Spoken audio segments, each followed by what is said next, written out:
ब्रह्मसूत्रम, ब्रह्मसूत्र ग्रंथ में page number 1015 और 1015 पेज के ऊपर से 7 नंबर की पंक्ति है। उस पंक्ति में अंतिम में आया है प्रदानवत यथा इंद्राय राज्ञे पुरोडाशम एकादश कपालम इंद्राय अधिराजाय इंद्राय स्वराज्ञे इति अस्याम त्रिपुरोडाशिन्याम इष्टौ। ठीक है, तो देखो भाई, तो बात यह चल रही है कि तृतीय अध्याय तृतीय पाद और तृतीय अध्याय के तृतीय पाद का यह 28 नंबर का अधिकरण चल रहा है और इस अधिकरण का नाम है प्रदानाधिकरणम। ठीक, और इस अधिकरण का विचार विषय बताया था कि वायु और प्राण, इनका जो ध्यान है, उपासना इनके बारे में, तो वही उपासना इस अधिकरण का विचार विषय बताया था। जबकि उस संवर्ग विद्या में उपास्य के रूप, यद्यपि संवर्ग विद्या एक है और वायु और प्राण स्वरूपता एक है, तो भी गुणों को लेकर, अवस्था को लेकर भेद होने के कारण वायु और प्राण इन दोनों को एक करके, दोनों को एक समझकर ही उपासना करनी है या उनको अलग अलग उपास्य समझकर उपासना अलग अलग करनी है, इस प्रकार का प्रश्न उपस्थित हुआ था। तब पूर्व पक्षी ने अपनी बात बताते समय इस बात को बताया था कि वायु और प्राण इन दोनों को एक ही करके, एक ही जानकर एक ही उपासना करनी चाहिए, ऐसा बताया था पूर्व पक्षी ने। फिर सिद्धांतियों ने उनका निराकरण करके इस बात को सिद्ध कर दिया कि भले संवर्ग विद्या वो एक है और वायु और प्राण स्वरूपता एक है, तो भी उपास्य अंश में, अवस्था आदि को लेकर उपास्य अंश में भेद होने के कारण दोनों का अलग अलग ही चिंतन होना चाहिए। यह बात सिद्धांतियों ने सिद्ध की। अब इसके लिए दृष्टांत दिया जाता है प्रदानवत, जो कि दृष्टांत सूत्र में ही उल्लेखित है। अतः सूत्र का उच्चारण और अर्थ पहले कर लेते हैं, फिर इसके बाद ये जो पंक्ति पढ़ी प्रदानवत इत्यादि वाक्य से आगे भाष्य को देखेंगे। तो चलते हैं, सूत्र है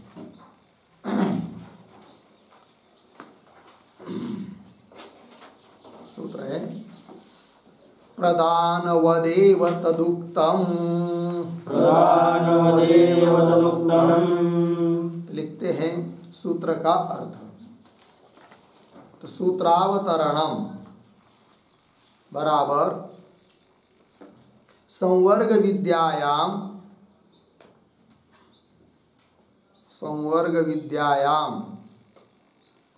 अधिदैवं वायुः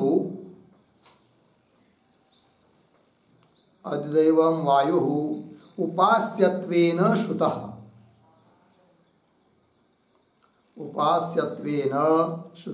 अर्धविराम। आध्यात्मं च प्राणः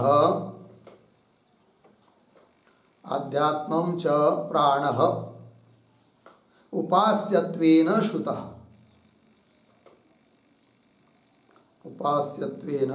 श्रुतः, पूर्णविराम। उभयोः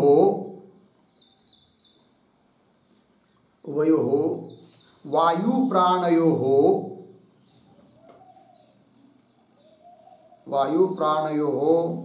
कार्यकारणत्वेन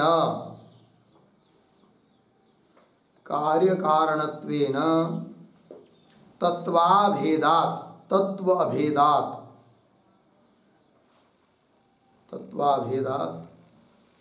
कंस में लिखे स्वरूप अभेदात, कंस बन स्वरूप अभेदात कंस बन आगे एकीकरणेन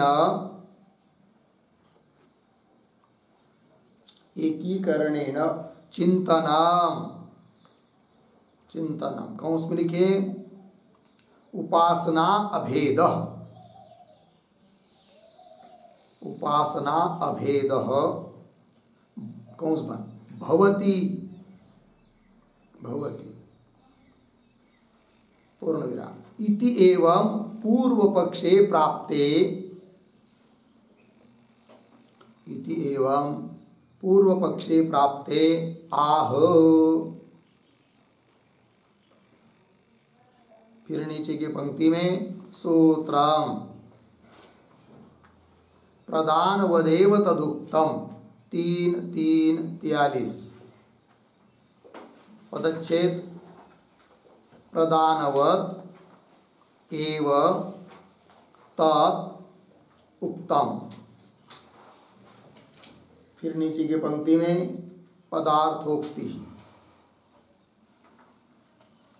प्रतीक है प्रदानवत एव, प्रदानवत एव बराबर उद्धरण चिन्ह में यथा इंद्राय राधने, उद्धरण चिन्ह बंद, यथा को छोड़कर इंद्राय राधने इतने को ही उद्धरण चिन्ह में ले सकते हैं। चलो कोई बात नहीं, तो उद्धरण चिन्ह बंद आगे इति इंद्र देवतायाः, इति इंद्र देवतायाः एकत्वे अपि, एकत्वे अपि राजा अधिराजादि गुण भेदेन, राजा अधिराजादि गुण भेदेन तद विशिष्ट देवता भेदात, तद विशिष्ट देवता भेदात पुरोडाशाणाम, पुरोडाशाणाम प्रदानस्य, प्रदानस्य बराबर प्रक्षेपस्य, प्रक्षेपस्य भेदः भवति, भेदः भवति पूर्ण विराम आगे यथावा, यथावा अग्निहोत्रैके अपि,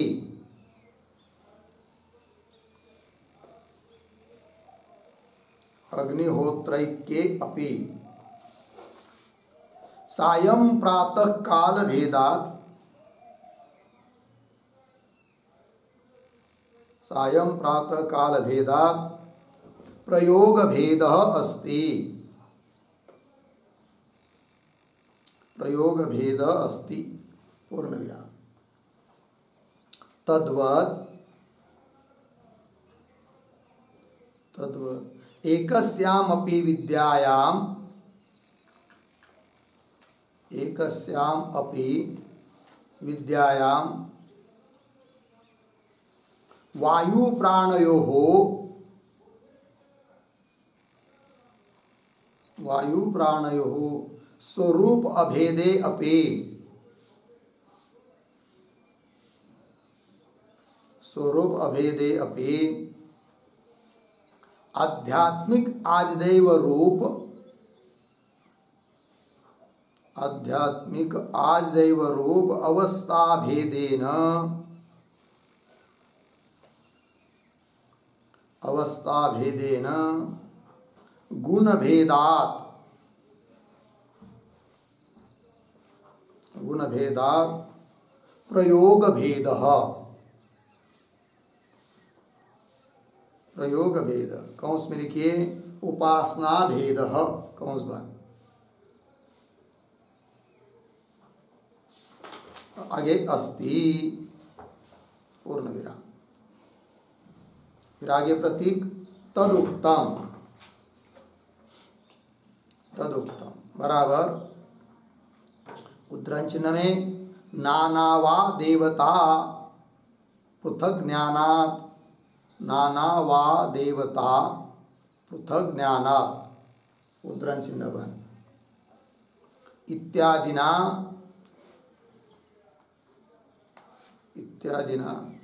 जैमिनिना देवता कांडे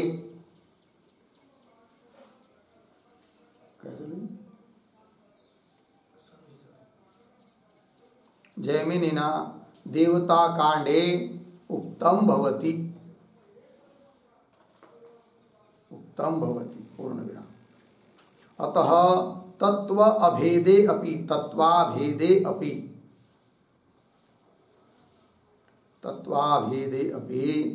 उपास्यांश भेदात्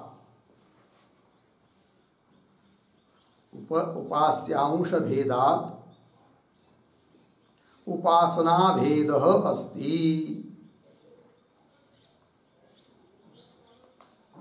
उपासना भेदः अस्ति इति सिद्धान्तः।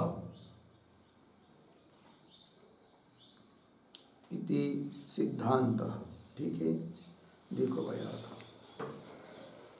तो सूत्रावतरण में लिख रहे हैं कि ये जो संवर्ग विद्या है, तो संवर्ग विद्यायाम आदिदैवम वायु उपास्यत्वेन श्रुत, आदिदैविक वायु उपास्य के रूप में श्रुति ने बताया है। और आध्यात्मिक प्राण, शरीर के संबंध जो प्राण है वह उपास्य के रूप में श्रुति ने बताया है। अब उभयो वायु प्राणयो, ये जो दो है वायु और प्राण, उसमें एक कार्य एक कारण है। वायु कारण है और प्राण कार्य है, और कार्य कारण का अभेद होता है। इस न्याय से कार्य कारणत्वेन तत्वाभेदा, दोनों का तत्व स्वरूप एक ही है, अभिन्न है। और ऐसा होने के कारण दोनों को एक करके ही चिंतन करना चाहिए, उपासना करनी चाहिए, है कि नहीं। अर्थात उपासना का अभेद हो गया। फिर ये बोल रहा है पूर्व पक्षी। ठीक, फिर उसके लिए सूत्र आ रहा है। इस प्रकार पूर्व पक्षी प्राप्त होने पर सूत्र आता है प्रदानवदेव तदुक्तम। तो प्रदानवत ये दृष्टांत है, दृष्टांत दिया है सूत्रकार ने। तो वो कौन है दृष्टांत? तो यथा इंद्राय राज्ञी इत्यादि। तो इति इंद्र देवताया एकत्वेपि, इंद्र देवता एक है तो भी उस एक ही इंद्र को अलग अलग विशेषण लगाकर अलग अलग उसको पुरोडास दिए जाते हैं। तो स्वरूपतः इंद्र एक ही व्यक्ति होने पर भी उस गुण से विशिष्ट करके अलग समझकर अलग अलग उसको पुरोडास दिए जाते हैं। ये दृष्टांत हुआ। उसी प्रकार इधर वायु और प्राण स्वरूपतः एक होने पर भी उस अवस्था को लेकर उनकी अलग ही उपासना होनी चाहिए। ये सिद्धांती बोल रहे हैं। तो वही करे इंद्र देवताया एकत्वेपि राजा, अधिराजा, स्वराज, इस प्रकार के गुण भेद से तत्तद विशिष्ट देवता वेदा, उस गुण से विशिष्ट देवता का भेद मानकर पुरोडाशाणाम प्रदान से, पुरोडाश जो उसको दिए जाते हैं, पुरोडाशों का जो प्रक्षेप किया जाता है उसका भेद ही बताया गया है। एक दृष्टांत हुआ। फिर और बता रहे हैं कि यथा वा अग्निहोत्र ऐक्यपि, अग्निहोत्र एक होने पर भी सायं प्रातः काल भेदात, प्रयोग भेद, शाम को भी अग्निहोत्र करते, सुबह भी करते। एक अग्निहोत्र होने पर भी प्रयोग का, अनुष्ठान का भेद हो गया होता है काल को लेकर, काल भेद से। उसी प्रकार तद्वत एकस्यामपि विद्यायाम, संवर्ग विद्या एक होने पर भी, वायु प्राण और इनका दोनों का स्वरूप एक होने पर भी आध्यात्मिक आदिदैव रूप अवस्था भेद के कारण गुण भेद है, और गुण भेद होने से प्रयोग का भेद अर्थात उपासना का भेद है, ऐसा सिद्धांती कह रहे हैं। तदुक्तम, यह बात केवल हम सिद्धांती लोग ही कहते हैं, ऐसी बात नहीं।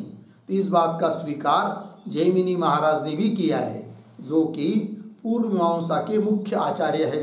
ठीक है, तो वही कह रहे, वो सूत्र है उनका जैमिनी का, नाना वा देवता पृथक ज्ञाना, पृथक पृथक विशेषणों से पृथक पृथक ज्ञान हो रहा है। इसलिए स्वरूपता देवता एक होने पर भी उस विशेषणों से विशिष्ट देवता भिन्न भिन्न है ऐसा मालूम पड़ रहा है स्वरूपता भेद होने पर भी।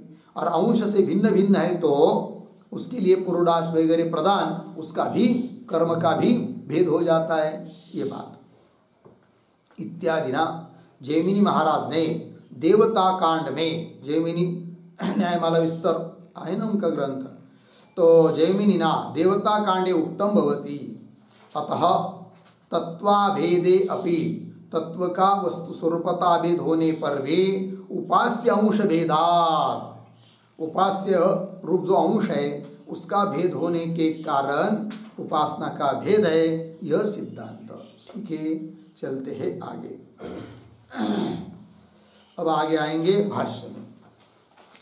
तो कह रहे प्रदानवत मिला, ये जो पंक्ति चालू हो रही है प्रदानवत, उसके पूर्व में एक छोटा वाक्य लिखिए अवतरण के रूप में।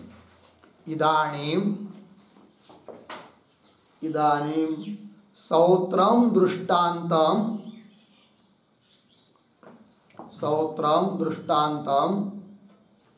व्याचष्टे प्रदानवत। अब सूत्र में दिया हुआ जो दृष्टांत है उसकी व्याख्या कर रहे हैं। तो चलते प्रदानवत, क्या कर रहे, प्रदानवत दृष्टांत है। तो यथा इंद्राय, इंद्राय यहाँ से लेकर ये उद्धरण चिन्ह में पंक्ति श्रुति है। इंद्राय राज्ञे पुरोडाशम एकादश कपालम इंद्राय अधिराजाय इंद्राय स्वराज्ञे, यहाँ तक। ठीक है, इति अस्याम, इस श्रुति में तो क्या कर रही श्रुति, इंद्राय राज्ञे, राजा इंद्र को एकादश कपाल वाला पुरोडाश देना है, पुरोडाशम एकादश कपालम। फिर इंद्राय अधिराजाय, तो अधिराज मतलब राजा का राजा, ऐसा जो इंद्र उसको पुनः एकादश कपाल वाला पुरोडाश देना है। और स्वराज्ञे इंद्राय, स्वराज्ञ मतलब स्वर्ग का राजा जो इंद्र, उसको एकादश कपाल वाला पुरोडाश देना है। तो तीन विशेषण अलग अलग हो गए, स्वरूपतः इंद्र एक होने पर भी। ठीक है, तो अलग अलग दिया जाता है 3 बार। तो स्वराज्ञ इति अस्याम त्रिपुरोडाशिन्याम इष्टौ, तो ये इष्टौ का विशेषण है। त्रिपुरोडाशिन्याम, इष्टि मतलब याग विशेष। तो त्रिपुरोडाशिन्याम मतलब क्या, उसका अर्थ लिख लीजिए। त्रयः पुरोडाशाः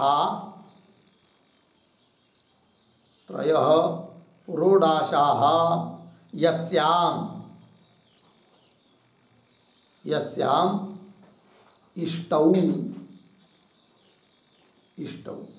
सा त्रिपुरोडाशिनी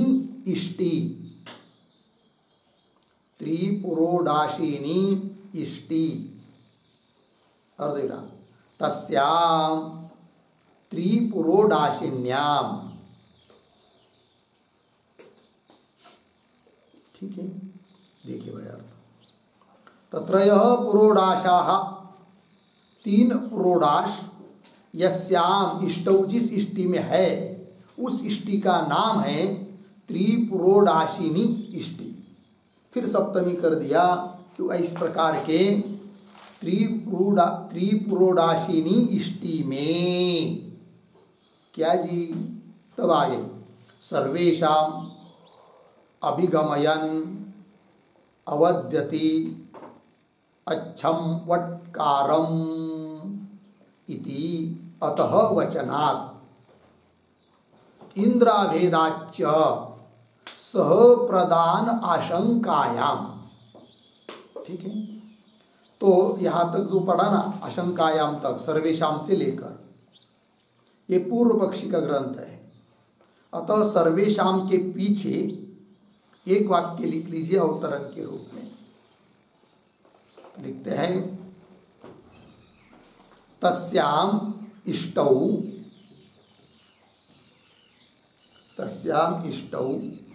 किम सह प्रदानम उत भेदेन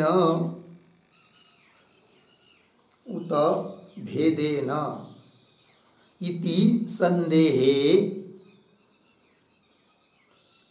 संदेहे पूर्वपक्षम आह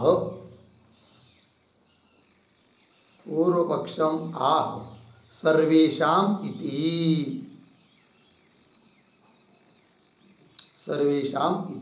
ठीक है।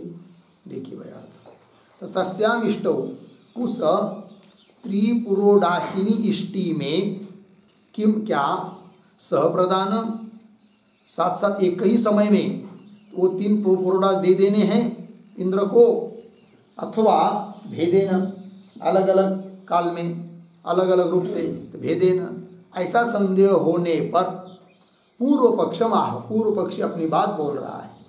क्या कह रहा है? तो सर्वेषाम अभिगमयन अवद्यति, क्यों? अच्छम वटकारम, इसलिए इति अतः वचनात्, इस वचन से, ये वचन रूप हेतु दिया एक पूर्व पक्षी ने। अब इसका अर्थ क्या बाद में लिखाएंगे सर्वेषाम इत्यादि का, किंतु ये वचन पहला हेतु है पूर्व पक्षी का। इति अतः वचनात् एक। दूसरी बात इंद्र अभेदाच्च, ये दूसरा हेतु। इंद्र का स्वरूप पता क्या है? अभेद है। दो इंद्र थोड़ी वहाँ पर, व्यक्ति तो एक ही है ना, विशेषण अलग अलग रहे तो क्या हुआ, ऐसा कह रहा है पूर्व पक्षी। तो इंद्र अभेदाच्च, ये 2 हेतु है, और ये 2 हेतु के आधार पर बोल रहा है कि सह प्रदान, मतलब एक ही समय में तीनों भी पुरोडाश उसको दे देने चाहिए, ऐसा बोल रहा है कौन? पूर्व पक्षी। 2 हेतु दिया है उसके लिए। सप्रदान आशंकायाम, ऐसी आशंका होने पर फिर आगे राजादि गुण भेद इत्यादि से सिद्धांती उत्तर दे रहे हैं, किंतु पहले पूर्व पक्षी की बात ही पूरी समझ लेंगे। तो ये जो पंक्ति आई है सर्वेषाम अभिगमयन अवद्यति अच्छम वटकारम, ये जो वाक्य है श्रुति वाक्य है, उसका अर्थ लिख लेते हैं। पहले लिखेंगे, अभिप्राय लिखते हैं। याज्ञिकाः खलु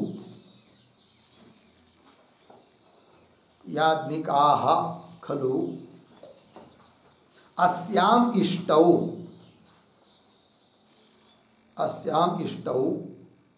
सर्वेषां देवानां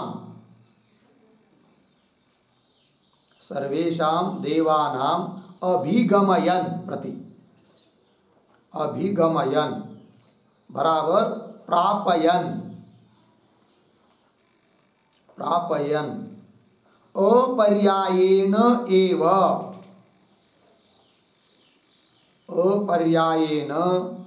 एव पुरोडाशान अवद्यति बराबर गृह्णाति पूर्ण विराम कौंस में लिखे सर्वदेवार्थम युगपत अवदानम कार्यम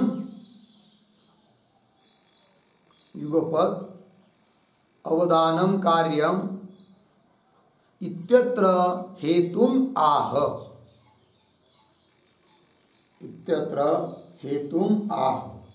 आगे की तरफ बांध देकर कौंस बंद। फिर आगे प्रतीक है अच्छम वटकारम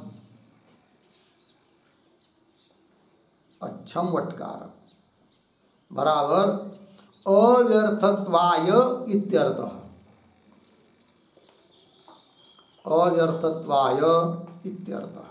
पूर्ण विराम। आगे एकार्थम अवत्ते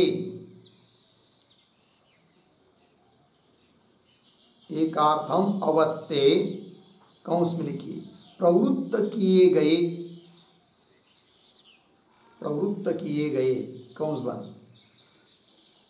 आगे हविषी विषि अर्धविराम शेष याग अनर्रतया शेष यागानर्रतया याग अनर्रतया वृथा स्यात् इति भावः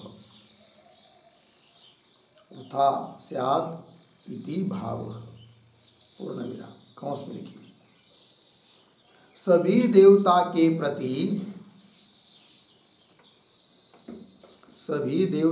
प्रति हवि पहुँचाने वाला होता हवि पहुँचाने वाला होता यदि वह एक एक हवि को हाथ में लेगा तो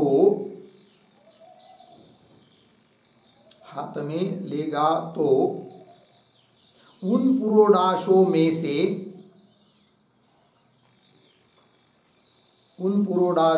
से एक पुरोडाश निकालते ही बचे हुए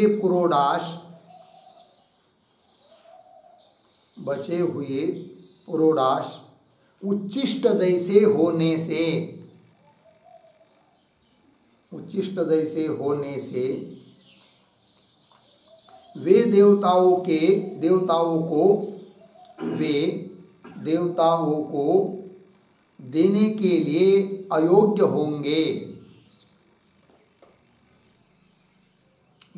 लिए अयोग्य होंगे और वे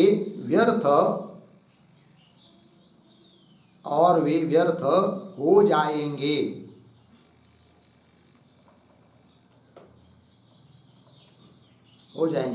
अतः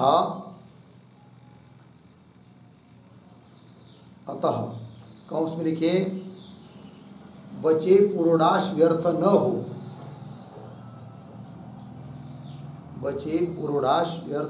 हो इसलिए कौंस बंद छोटा कौंस बंद आगे वह होता उन हवि पदार्थ को एक साथ हाथ में लेता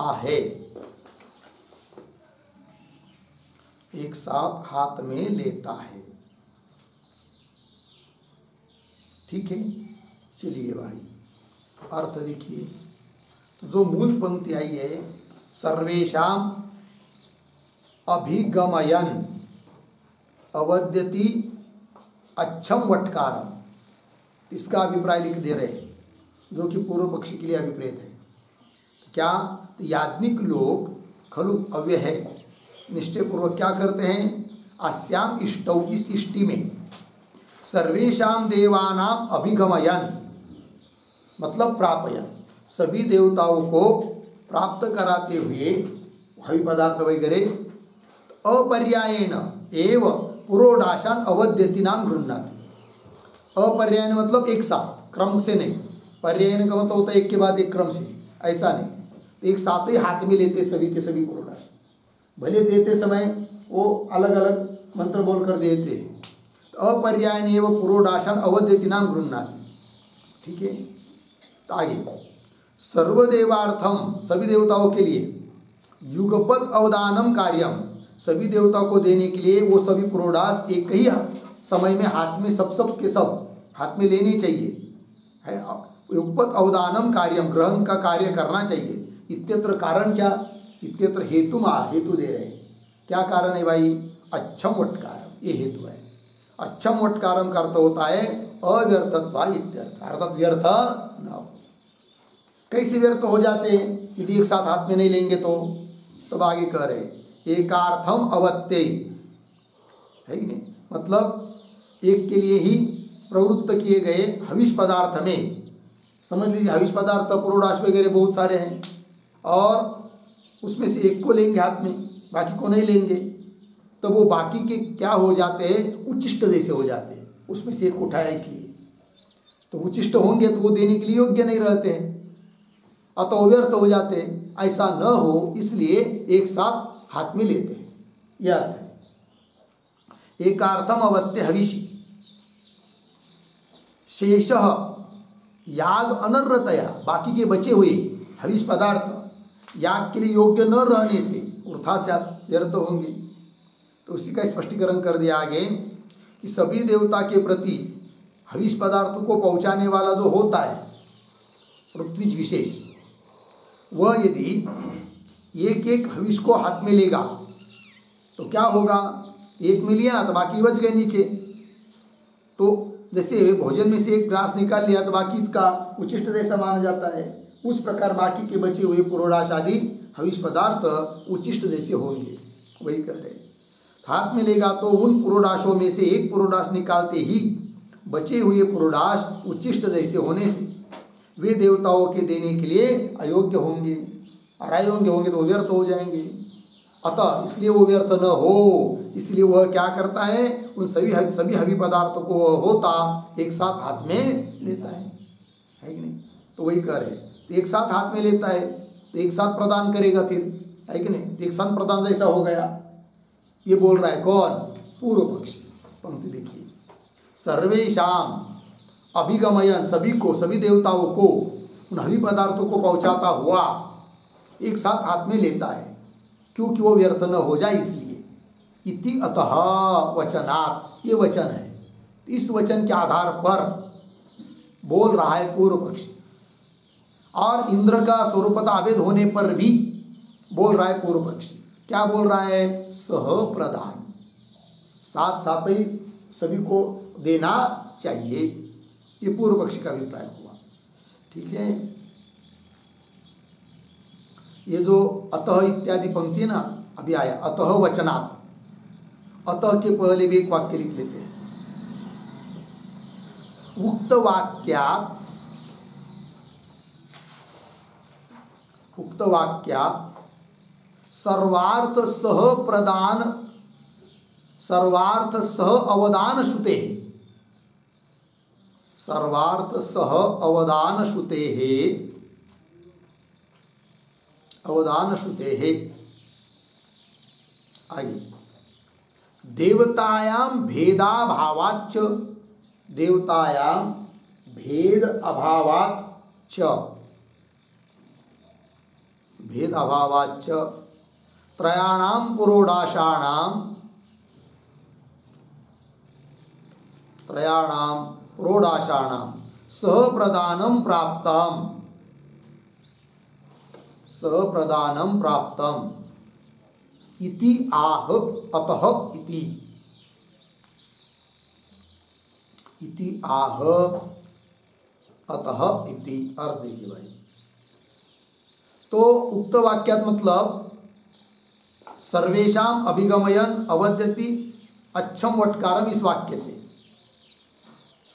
क्या जी, तो उक्त वाक्यात सर्वार्थ स अवदान श्रुते हैं, सभी देवताओं के लिए जो पुरोडाश आदियों का अवदान करना है, ग्रहण करना है, वो साथ साथ बताया है।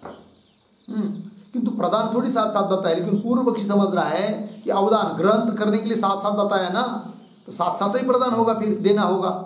ये बात स प्रदान स अवदान श्रुते है, एक हेतु। और देवतायाम भेदाभावाच्च, और जिस देवता को देना है वो इंद्र रूप देवता तो एक ही है, भिन्न भिन्न तो है नहीं है, विशेषण अलग अलग लग गए तो क्या हुआ। तो देवतायाम भेदाभावाच्च, फिर क्या, त्रयाणाम पुरोडाशानाम, तीनों भी पुरोडाश जो देने के लिए एक साथ हाथ में लिए है, त्रयाणाम पुरोडाशानाम सह प्रदानम प्राप्तम, किंतु हाथ में तो लिया है, किंतु प्रदान भी, देना भी साथ साथ ही होगा, ये बोल रहा है पूर्व पक्षी।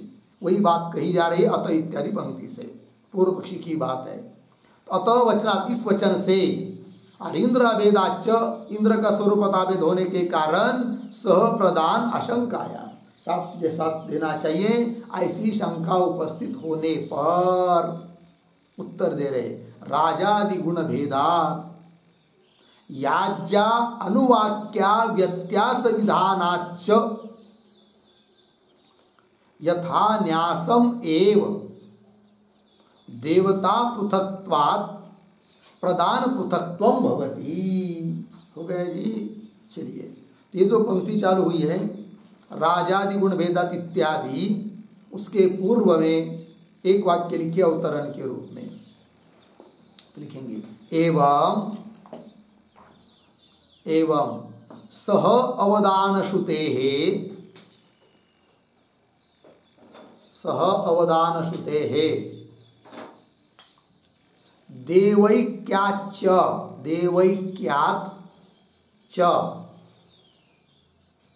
देवैक्याच्च पुरोडाशानां सह प्रक्षेपे प्राप्ते, पुरोडाशानां सह प्रक्षेपे प्राप्ते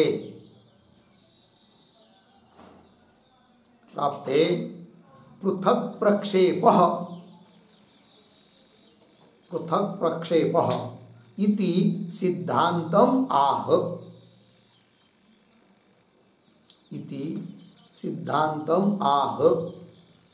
राजादि इति। ठीक है, देखो भाई अर्थ। तो एवं, अभी तक पूर्व पक्षी की बात हुई, एवं सह अवदान श्रुते है, साथ साथ हाथ में लेना है इन सबको इस श्रुति के आधार पर। श्रुति से, कौन श्रुति है वो? सर्वेषाम अभिगमयन अवद्यति अच्छम वटकारम, ये श्रुति। चलिए भाई, तो सह अवदान श्रुते एक हेतु, और देवैक्याच, और देवता, जिस देवता को देना है वो देवता स्वरूपता एक होने से पुरोडाशानाम सप्रक्षेपे प्राप्ते, तो पुरोडाश साथ साथ ही देने चाहिए, ऐसा पूर्व पक्षी प्राप्त होने पर पृथक प्रक्षेप इति सिद्धांतम आह। किंतु प्रक्षेप, प्रदान, देना, ये तो अलग अलग है, ये सिद्धांत है। उस सिद्धांत को बोल रहे हैं राजादि इत्यादि पंक्ति के द्वारा। ठीक है, तो चलिए भाई, राजादि गुण भेदात, ये पहला हेतु सिद्धांतियों का, और याज्ञा अनुवाक्या व्यत्यास विधानात्, ये दूसरा हेतु। इन दो हेतु के आधार पर सिद्धांती अपनी बात सिद्ध कर रहे हैं। क्या? कि वो प्रदान साथ साथ नहीं है, किंतु अलग अलग अवस्था में है, अलग अलग रूप से है। तो राजादि गुण भेदात, राजादि आदि शब्द से, तो जैसे स्तुति में आया था ना, क्या? इंद्राय राज्ञे, राजा इंद्र को, राजा ये विशेषण हुआ इंद्र का। फिर आया था श्रुति में क्या? अधिराजाय इंद्राय, ये दूसरा विशेषण। अधिराजा मतलब राजा का राजा, ऐसे इंद्र को। फिर और एक विशेषण आगे आया था, क्या? स्वराज्ञे, इंद्राय पद की अनुवृत्ति। तो स्वराज्ञे मतलब स्वर्ग का राजा, ऐसे इंद्र को। ये तीन विशेषण से अलग अलग हो गया, भेद हुआ है कि नहीं, जिसको देना है उसका, देवता का। तो राजादि गुण भेदा पहला हेतु, और दूसरा भाई याज्ञा अनुवाक्या व्यत्यास विधानाच्च, याज्ञा अनुवाक्या का व्यत्यय का विधान होने के कारण हेतु है। उसका अर्थ बाद में लिखते हैं। फिर आगे देखिए, यथा न्यासम एवं, इन दो हेतु के बल पर हम सिद्धांती बोल रहे कि यथा न्यासम एवं, यथा न्यासम का शब्दार्थ, यथा न्यासम शब्द का अर्थ लिखिए यथा वचनम। यथा न्यासम मतलब यथा वचनम। ठीक, आगे देखिए, यथा न्यासम एव मतलब वचन के, श्रुति वचन के अनुसार ही। देवता पृथक्त्वात्, राजादि गुण भेद के कारण देवता भी पृथक हो गई, स्वरूपतः एक होने पर भी गुण को लेकर भिन्न भिन्न हो गई। तो देवता पृथक्त्वात् प्रदान पृथक्त्वम भवति, वो देना भी, पुरोडाश को देना भी अलग अलग ही है। इतना समझ में आया थोड़ा थोड़ा। अब आगे चलिए, आगे मतलब इसी पंक्ति में जो आया है क्या? याज्ञा अनुवाक्या व्यत्यास विधानात्, ये जो आया है ना, वो याज्ञा इत्यादि जो शब्द है उसके पूर्व में पहले एक वाक्य लिखा अवतरण, फिर उसका अर्थ लिखाएंगे। याज्ञा के पहले लिखते हैं यथाश्रुति प्रक्षेप पृथक्त्वम, प्रक्षेप पृथक्त्वम इति आह याज्ञा इति, प्रक्षेप पृथक्त्वम इति आह याज्ञा इति। ठीक है जी। यथाश्रुति मतलब श्रुति के अनुसार, प्रक्षेप मतलब प्रदान देना, ये पृथक पृथक है, इस बात को करे याज्ञा इत्यादि के द्वारा। तो वो क्या है याज्ञा, अनुवाक्या और उनका व्यत्यास बताने वाली श्रुति कौन है, इन सभी बातों का विचार करने के लिए उस पर एक टिप्पणी हम लोग लिख लेते हैं। लिखेंगे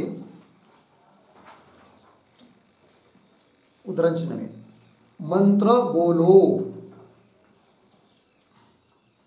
मंत्र बोलो, उद्धरण चिन्ह बन। इस प्रकार अध्वर्यु के कहने पर, इस प्रकार अध्वर्यु के कहने पर होता मंत्र बोलता है, होता मंत्र बोलता है, उसे अनुवाक्या कहते हैं, उसे अनुवाक्या कहते हैं। पूर्ण विराम। आगे, और अध्वर्यु ने आगे उद्धरण चिन्ह में यजन कर किंवा याग कर, उद्धरण चिन्ह बन।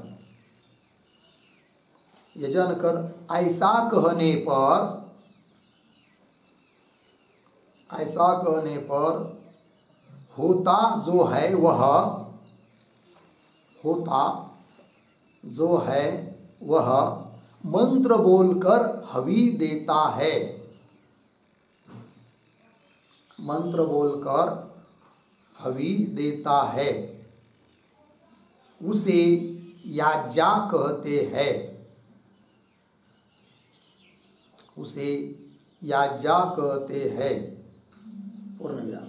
आगे, प्रत्येक पुरोडाश के समय, प्रत्येक पुरोडाश के समय एक अनुवाक्या और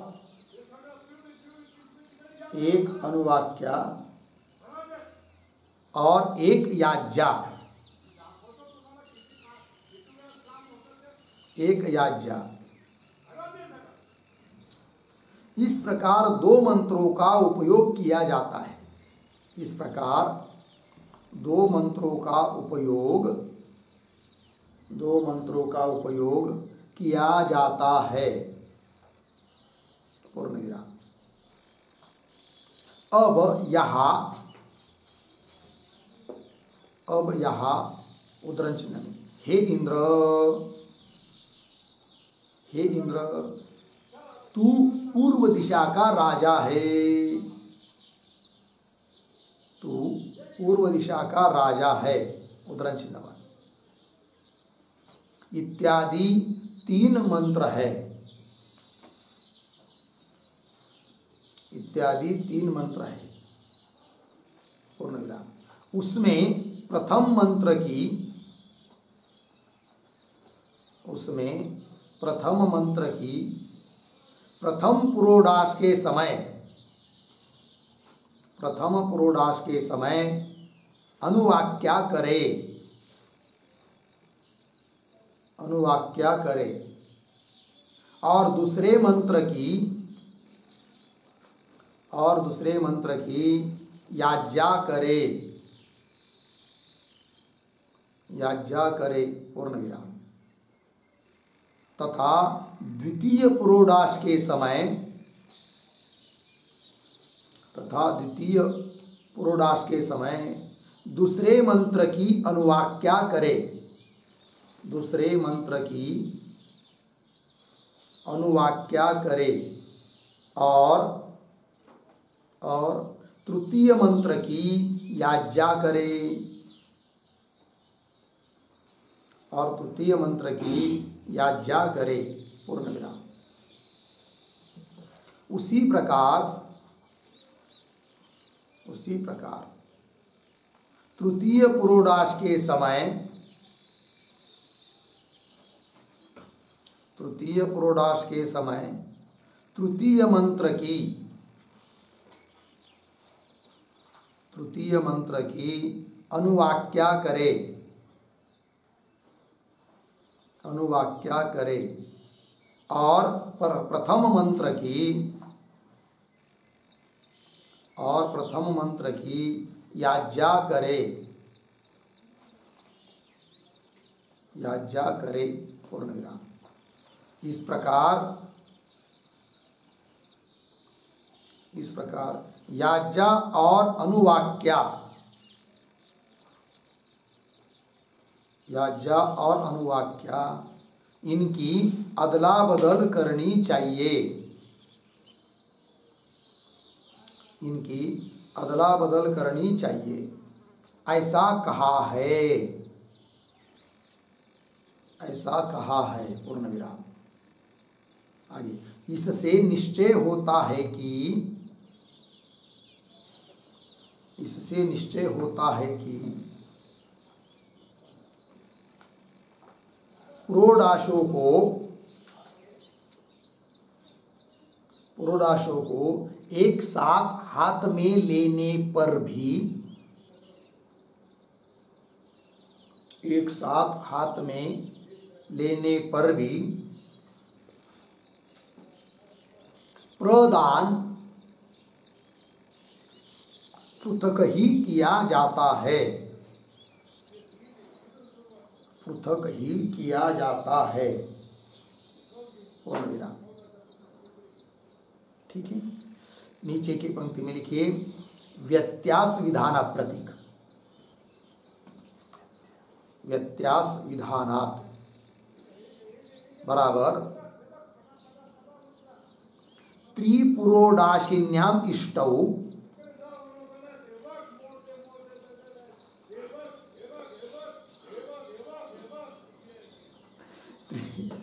त्रिपुरोडाशिन्याम इष्टौ प्रथम पुरोडाश प्रदाने, प्रथम पुरोडाश प्रदाने या याज्ञा, या याज्ञा सा पुनः प्रयोगे, सा पुनः प्रयोगे अनुवाक्या, अनुवाक्या अर्धविराम याच, याच पूर्वम अनुवाक्या, याच पूर्वम अनुवाक्या सा पश्चात याज्ञा, सा पश्चात याज्ञा इति। आगे उद्धरण चिन्ह में व्यत्यासम अन्वाह, व्यत्यासम अन्वाह, व्यत्यासम अन्वाह उद्धरण चिन्ह बन इति अनेन विहितम इति, इति अनेन विहितम इति। हो गया जी।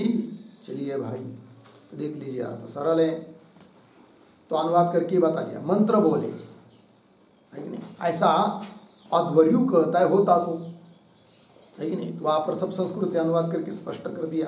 तो मंत्र बोले इस प्रकार अध्वर्यु के कहने पर होता क्या करता है, मंत्र बोलता है, उसको कहते अनुवाक्य, अनुपश्चात वाक्य उसके पीछे उच्चारण करना, उसे अनुवाक्य कहते हैं। और फिर अध्वर्यु ने जब कहा कि यजन करो, याग करो, तो ऐसा कहने पर होता जो है वह क्या करता है, वो जो मंत्र बताया है अध्वर्यु ने उस मंत्र को बोलकर, बोलता हुआ हवि को देता है। ये बात उस क्रिया को कहते याज्ञा। एक अनुवाक्या हुई, एक याज्ञा। अब आगे प्रत्येक पुरोडाश के समय 3 पुरोडाश देने हैं ना, तो प्रत्येक पुरोडाश के समय एक अनुवाक्या और एक याज्ञा, इस प्रकार 2 मंत्रों का उपयोग जरूर किया जाता है। अब यहाँ पर हे इंद्रा तू पूर्व दिशा का राजा है, संस्कृत में वहाँ का वाक्य है, अनुवाद करके बता दिया। इत्यादि 3 मंत्र होते वहाँ पर, तो उसमें प्रथम मंत्र की प्रथम पुरोडाश के समय अनुवाक्या करें। पहला मंत्र है उसको प्रथम पुरोडाश देते समय उसकी क्या करना, अनुवाक्या। और दूसरे मंत्र की याज्ञा करे। तथा द्वितीय पुरोडाश के समय, दूसरा पुरोडाश जब देना रहता है तब द्वितीय पुरोडाश के समय दूसरे मंत्र की अनुवाक्या और तृतीय मंत्र की याज्ञा करे। उसी प्रकार अब जब आगे से चलेंगे, तृतीय पुरोडाश देना है उस समय तृतीय मंत्र की अनुवाक्या करे और प्रथम मंत्र की याज्ञा, ऐसा सर्कल होता है। इस प्रकार याज्ञा और अनुवाक्या इनकी अदला बदल करनी चाहिए, ऐसा कहा गया है। ठीक है ना। तो इससे एक वाक्य रह गया ना, उसमें क्या है, इस प्रकार याज्ञा और अनुवाक्या इनकी क्या होती है, अदला बदल होती है, करनी चाहिए, ऐसा कहा गया है। इससे निश्चय होता है कि क्या, पुरोडाश आगे क्या है, एक साथ हाथ में लेने पर, हाँ ये यहाँ का है। इससे निश्चय होता है कि पुरोडाश हाथ में एक साथ लेने पर भी प्रदान करना तो अलग अलग है ना। हाँ, तो प्रदान करना अलग अलग है, पृथक है, भिन्न भिन्न है। तो इसका मतलब यहाँ उदाहरण से सिद्ध क्या हुआ कि स्वरूपता देवता एक होने पर भी उसके लिए पुरोडाश अलग अलग समय दिया जाता है, याज्ञा अनुवाक्या इत्यादि के द्वारा व्यत्यास करके। ठीक है ना। उस प्रकार वायु और प्राण स्वरूपता एक होने पर भी, संवर्ग विद्या नाम से एक मुख्य विद्या होने पर भी, उसके अंतर्गत जो चिंतन करना है, ध्यान करना है, वो अलग अलग है, प्राण का और वायु का। ये सिद्धांत निकलता है। ठीक है। अब भाष्य में जो पद आया है व्यत्यास विधानात्, उसका भी अर्थ संस्कृत में थोड़ा लिख दिया कि त्रिपुरोडाशिनी इष्टि में प्रथम पुरोडाश देते समय या इज्जा, जो इज्जा है, सा पुनः प्रयोग है, जब दोबारा प्रयोग करते तो वो क्या हो जाती है, अनुवाक्या। और या पुनः, या पूर्व अनुवाक्या, जो पहले अनुवाक्या हुई है वो बाद में हो जाती है याज्ञा। इसको कहते व्यत्यास, अदल बदल करना, उल्टा सुल्टा करना, क्योंकि तो अपने मन से नहीं, कैसा बताया शास्त्र ने वैसा ही।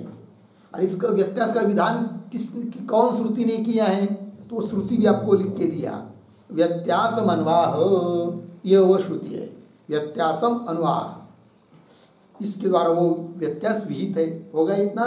चलिए आगे भाष्य में आइए फिर। तो राजादि गुण भेदात् याज्ञा अनुवाक्या व्यत्यास विधानाच्च क्या यथा न्यासम एव देवता पृथक्त्वात् प्रदान पृथक्त्वं भवति। ये जो पंक्ति है यथा न्यासम इत्यादि, उसके ऊपर भी एक टिप्पणी लिखते, छोटी सी लिखेंगे, उत्पत्ति वाक्य एव, उत्पत्ति वाक्य एव, कौंस में लिखिए, इंद्राय राधने, कौंस बंद। आगे राजा अधिराज स्वराज गुण भेदात्, राजा अधिराज स्वराज गुण भेदात्,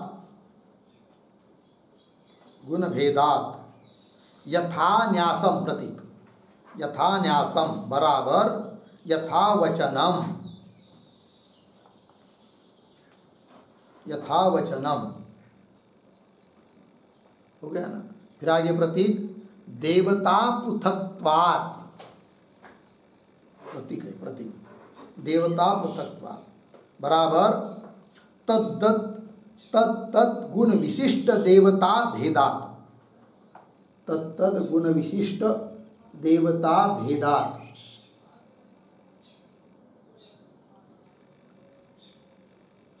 आगे प्रदानस्य बराबर प्रक्षेपस्य,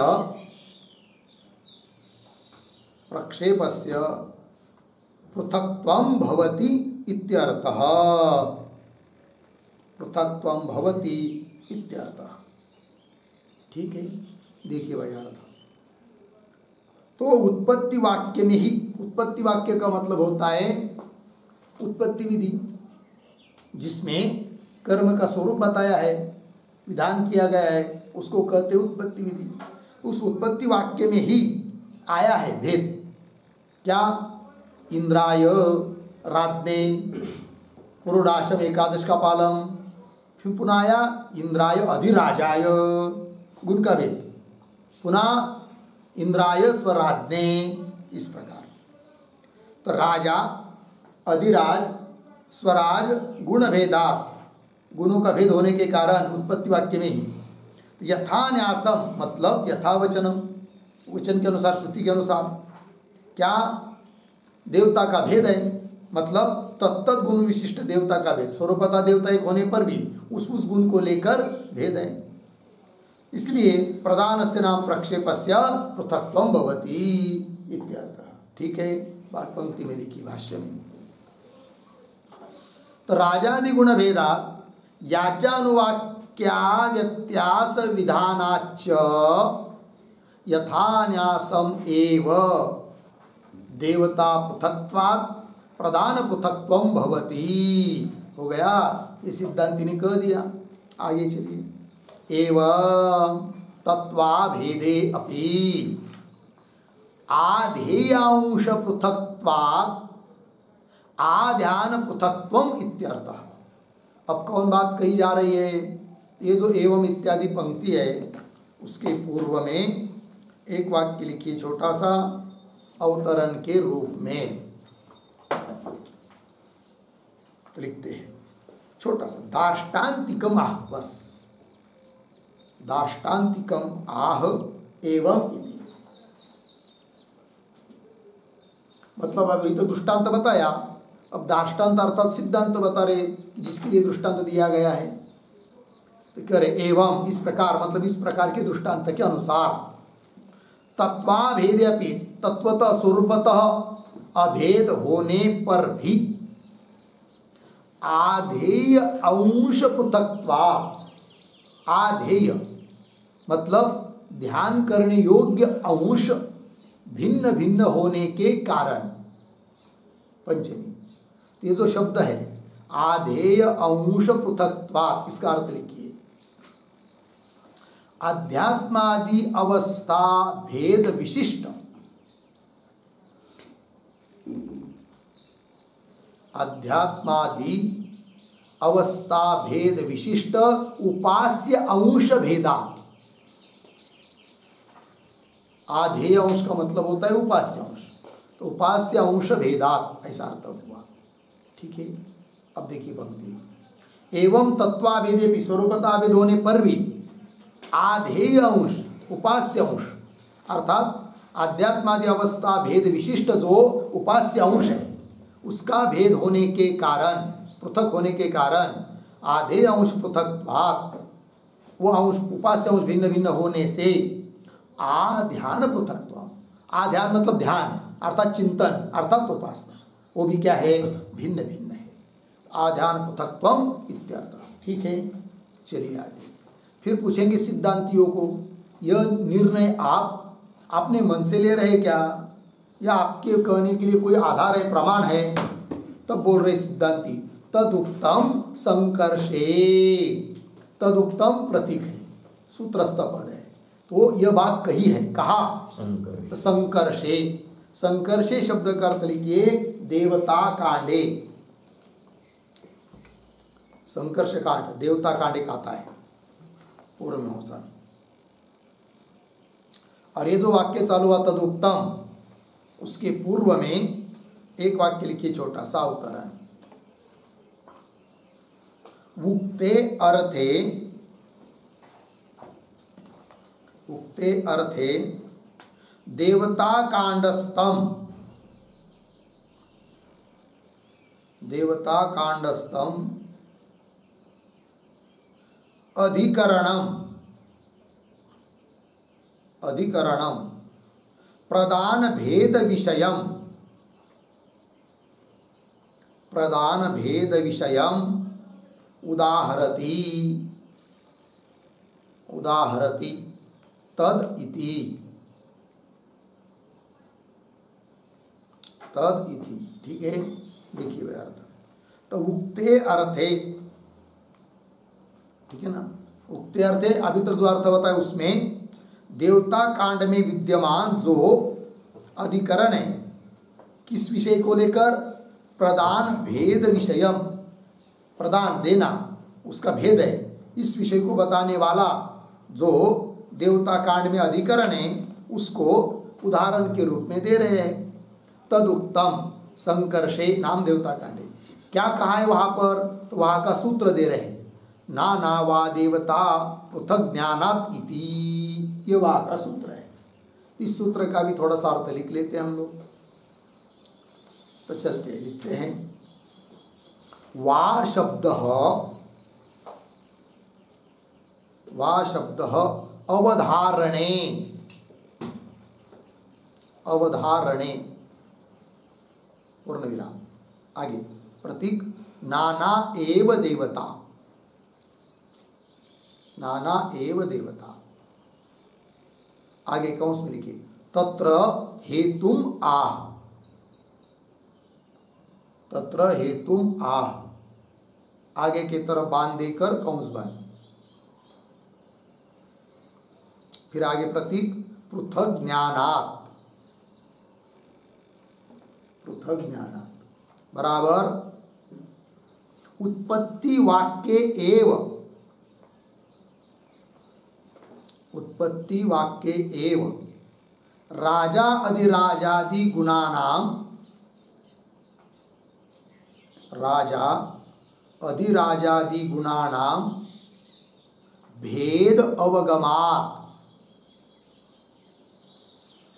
भेद अवगमात् अर्धविराम तत्वाभेदे अपि, तत्वाभेदे अपि तत्तद्गुण विशिष्ट देवतानां,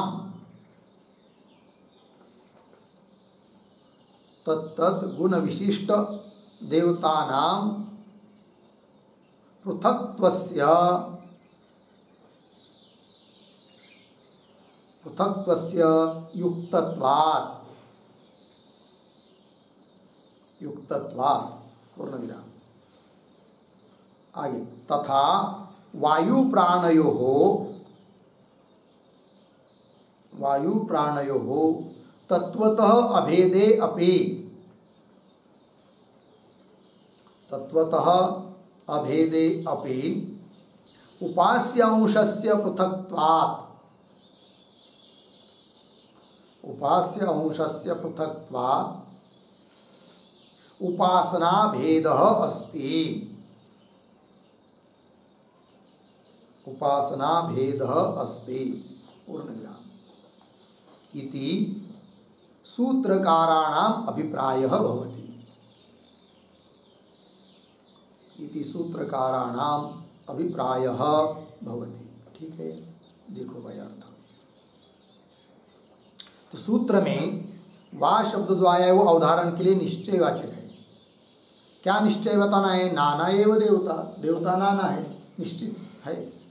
बोलेंगे क्यों, तत्र हेतुमाह, तो पृथक ज्ञानात् मतलब क्या, तो उत्पत्ति वाक्य में जिस वाक्य से विधान किया गया है उस उपासना का चाहे कर्म का, उस वाक्य में ही राजा अधिराजादि गुणों का भेद है ऐसा मालूम पड़ रहा है। भेद अवगमात्, भेद जाना जाने से, तत्वाभेदे भी स्वरूपता भेद होने पर भी तत्तद गुण विशिष्ट देवता नाम, उस गुणों से विशिष्ट देवताओं का पृथक्त्व से युक्तत्व, पृथक कहना उनको ये युक्त ही है।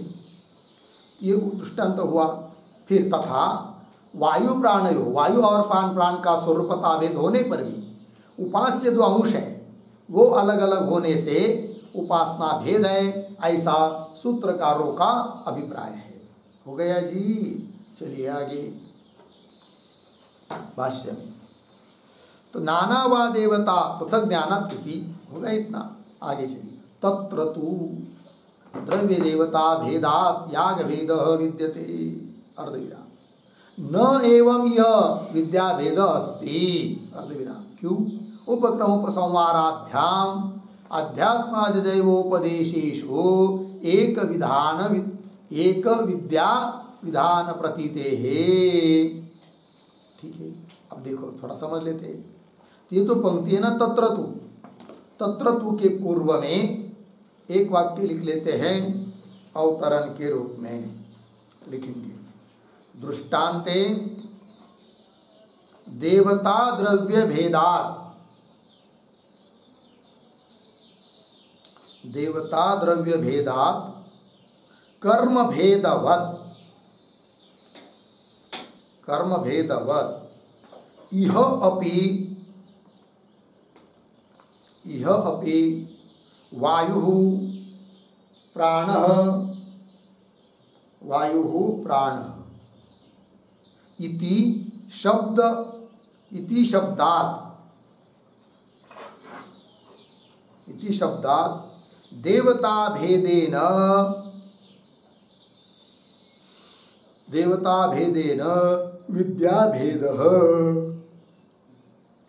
विद्याभेदः स्यात् इति आशंक्य आह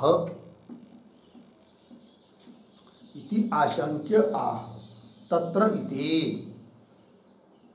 अर्थ देखिए भाई, तो दृष्टांत में जो इंद्रा का वगैरह दृष्टांत दिया है ना, वो तो देवता द्रव्य भेदात, गुण को लेकर देवता का भेद है, द्रव्य का भेद है कि नहीं? तो उनका भेद होने से कर्म का भी भेद है, फिर अलग अलग दिया जाता है वो प्रधान, कर्म भेदवत। फिर यहाँ पर भी वायु और प्राण शब्द भिन्न भिन्न है, और शब्द भिन्न भिन्न होने से देवता का भेद मानना चाहिए, और देवता का भेद मानकर विद्या का भी भेद होना चाहिए। ऐसी कोई शंका करता है तो उसके लिए उत्तर दे रहे हैं तत्र इत्यादि पंक्ति से। क्या करे? तत्र तो दृष्टांत में तो द्रव्य देवता भेदा, द्रव्य का भेद है, देवता का भेद है, अलग अलग प्रोडास है द्रव्य, और देवता गुणों को लेकर अलग अलग है कि नहीं? तो द्रव्य देवता भेदा याग भेद, अतः जो हवन प्रदान किया जाता है उसका क्या है? भेद है, अलग अलग हवि दी जाती है, याग का भेद हुआ। किंतु उस प्रकार यहाँ पर न एवं यह विद्या भेद अस्ति, किंतु यहाँ पर संवर्ग विद्या तो एक ही है मुख्य, उसके अंतर्गत उपास्य अंश को लेकर चिंतन अलग अलग किया जा रहा है, किंतु विद्या तो एक ही है। वही करे न एवं यह, उस प्रकार यहाँ पर विद्या भेद न कान्वय अस्ति के साथ एवं यह विद्या भेद न अस्ति। बोलेंगे क्यों? हेतु दे रहे, उपक्रम उपसंहाराभ्याम अध्यात्म आदिदैव उपदेशेषु एक विद्या विधान प्रतीतेहि, है कि नहीं? तो उपक्रम और उपसंहार से मालूम पड़ रहा है क्या कि अध्यात्म और आदिदैव, अध्यात्म आदिदैव उपदेशेषु, उन उपदेशों में एका विद्या विधान, एक ही विद्या का विधान प्रतीत हो रहा है, संवर्ग विद्या का ही विधान है, यह निश्चित हो रहा है। किससे? उपक्रम उपसंहार को देखते हुए मालूम पड़ता है। अतः मुख्य विद्या जो संवर्ग विद्या है उसका भेद नहीं है। ठीक है, इसके आधार पर एक टिप्पणी लिखेंगे हम लोग। एक विद्या विधान प्रतीत है ऐसा जो आया है ना, उसके आधार पर तो स्पष्ट कुछ बात हो जाएगी। तो लिखते हैं यत्र उत्पत्ति वाक्यात एव, उत्पत्ति वाक्यात एव नाना द्रव्य दैवतम, नाना द्रव्य दैवतम कर्म दृष्टम तत्र तद्भेदः भवति, तत्र तद्भेदः भवति पूर्णविराम। यत्र तु उत्पत्ति वाक्यात् एव, उत्पत्ति वाक्यात् एव कर्मैक्यम भवति, तत्र देवता भेदे अपि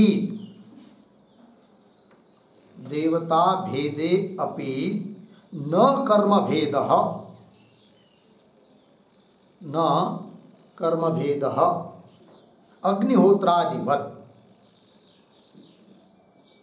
अग्निहोत्रादिवत् पूर्णविराम।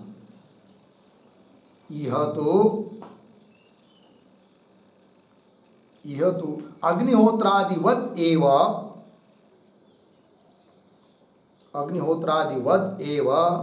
विद्येक्यम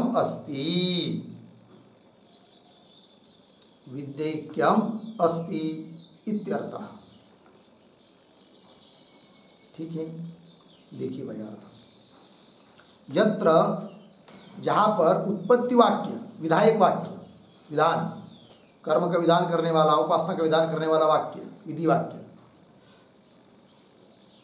यत्र उत्पत्ति वाक्यात एव मालूम पड़ रहा है क्या कि द्रव्य नाना है, देवता नाना है कि नहीं?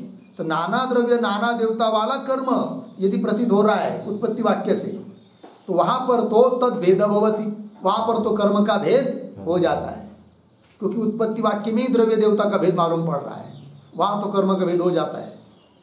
किंतु यत्र तो, परंतु या जहां उत्पत्ति वाक्य से ही कर्मैक्यम भवति, एक ही कर्म प्रतीत हो रहा है उत्पत्ति वाक्य से, तत्र ऐसे उस प्रसंग में अन्य वाक्यों में देवता भेदे भी, देवता का भेद होने पर भी न कर्म भेद, कर्म का भेद नहीं होता है, ऐसा मीमांसकों का सिद्धांत है, न कर्म भेद। उदाहरण अग्निहोत्रादिवत, तो अग्निहोत्र जो है वो उत्पत्ति वाक्य से अग्निहोत्रम ज्योति, इस वाक्य से अग्निहोत्र एक ही है, तो भले फिर बाद में काल का भेद बताया है, सायं प्रातः, और कुछ द्रव्य का भी भेद बताया है, अलग अलग द्रव्य से किया जाता है, तो भी उस मुख्य अग्निहोत्र जो कर्म है उसका भेद नहीं है, क्योंकि विधायक वाक्य जो है उत्पत्ति वाक्य, उसमें एक ही वो अग्निहोत्र बताया है। उसी प्रकार यहाँ पर भी अग्निहोत्र की तरह विद्येक्यम, भले यहाँ पर उपास्य प्राण और वायु बाद में अलग अलग बताए हैं उपास्य उनको लेकर, तो भी विधायक वाक्य में, उत्पत्ति वाक्य में एक ही विद्या का विधान होने से विद्या का भेद नहीं है, वो संवर्ग विद्या एक ही है। अग्निहोत्रादिवत एव विद्येक्यम भवति इत्यर्थ हो गया। आइए भाष्य में, हो गया ना फिर पंक्ति, उपक्रमोपसंहाराभ्याम अध्यात्मादिदैव उपदेशेषु एक विद्या विधान प्रतीते है।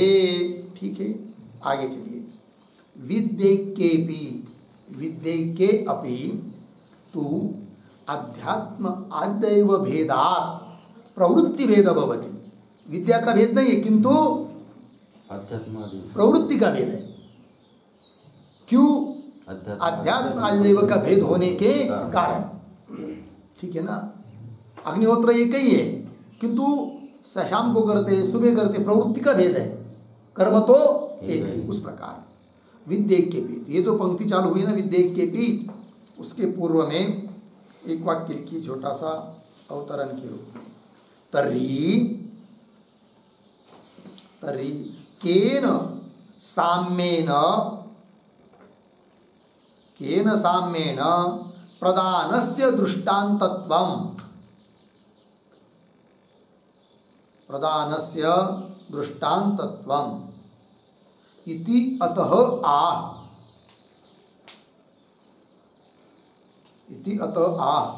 विद्येके इति पूर्ण विराम। आगे एक वाक्य लिखिए, अवस्था भेदात देवता भेदः प्रयोग भेदः च, देवता भेदः प्रयोग भेदः च इति अंशेन अयं दृष्टान्तः अस्ति। अयं दृष्टान्तः अस्ति इत्यर्थः। ठीक है, देखिए भाई, तर्हि केन साम्येन प्रदानस्य दृष्टान्तत्वम्, तो कौन से साम्यता को लेकर आपने प्रदान का दृष्टांत दिया है, जबकि अभी अभी आपने पीछे की पंक्ति में कहा कि याग का भेद है करके, तो किस अंश को लेकर आपने दृष्टांत दिया है कि नहीं? तो ऐसा प्रश्न कोई करता है तो उत्तर दे रहे विद्येकेपि इत्यादि पंक्ति के द्वारा। अभिप्राय क्या रहेगा वो आगे दिया, अवस्था भेद के कारण देवता का और प्रयोग का भेद है, इस अंश को लेकर दृष्टांत दिया है। जैसे उधर भी विशेषण अलग अलग दिए, राजा, अधिराजा वगैरह, अवस्था भेद से देवता का भेद, इसलिए प्रदान भी अलग अलग है कि नहीं। तो उस प्रकार इधर भी क्या कि वायु और प्राण इनकी अवस्था भेद है, एक आध्यात्म एक अधिदैव, ठीक है, इसलिए प्रयोग का भेद है, किंतु विद्या तो मूलतः एक ही है। और उधर याग भिन्न भिन्न है, किधर दृष्टांत में, है कि नहीं, प्रदान भेद है और याग भी भिन्न भिन्न है, किंतु इधर प्रदान भेद है किंतु विद्या का भेद नहीं है। लग गया ना। फिर दृष्टांत किस अंश को लेकर, साम्यता को लेकर, कौन सी साम्यता को लेकर दृष्टांत दिया? हाँ, ठीक है ना। तो अवस्था भेद, हाँ, देवता भेद, इसको लेकर, इतने अंश को लेकर दृष्टांत दिया गया है। तो वही देखिए पंक्ति, विद्यैक्ये अपि, यहाँ पर प्रकृत प्रसंग में संवर्ग विद्या एक होने पर भी, विद्यैक्येपि तु, विद्या एक होने पर भी अध्यात्म आदिदैव भेद, इस प्रकार का अवस्था का भेद होने से प्रवृत्ति का भेद है, न कि मुख्य संवर्ग विद्या का भेद है। उदाहरण दे रहे इसके लिए, अग्निहोत्र इव सायं प्रातः काल वेदा, अग्निहोत्र रूप कर्म एक होने पर भी सायंकाल और शाम को प्रवृत्ति भिन्न भिन्न है, उस प्रकार इति एतावत् अभिप्रेत्य प्रदानवत् इति उत्तम। इति एतावत्, इस सभी बातों को मन में रखकर, इस अभिप्राय से, इस अभिप्राय को पकड़ कर ही अभिप्रेत्य प्रदानवत् यह दृष्टांत दिया गया है। प्रदानवत् इति उत्तम हो गया जी। चलिए भाई, इसके साथ साथ यह 43 नंबर के सूत्र का भाष्य पूरा हुआ और इसके साथ साथ 28 नंबर का अधिकरण भी यहाँ समाप्त होता है। आगे 29 नंबर का अधिकरण है, आगे का विचार हम लोग कल करेंगे। ओम पूर्णमदः पूर्णमिदं पूर्णात् पूर्णमुदच्यते पूर्णस्य पूर्णमादाय पूर्णमेवावशिष्यते। ओम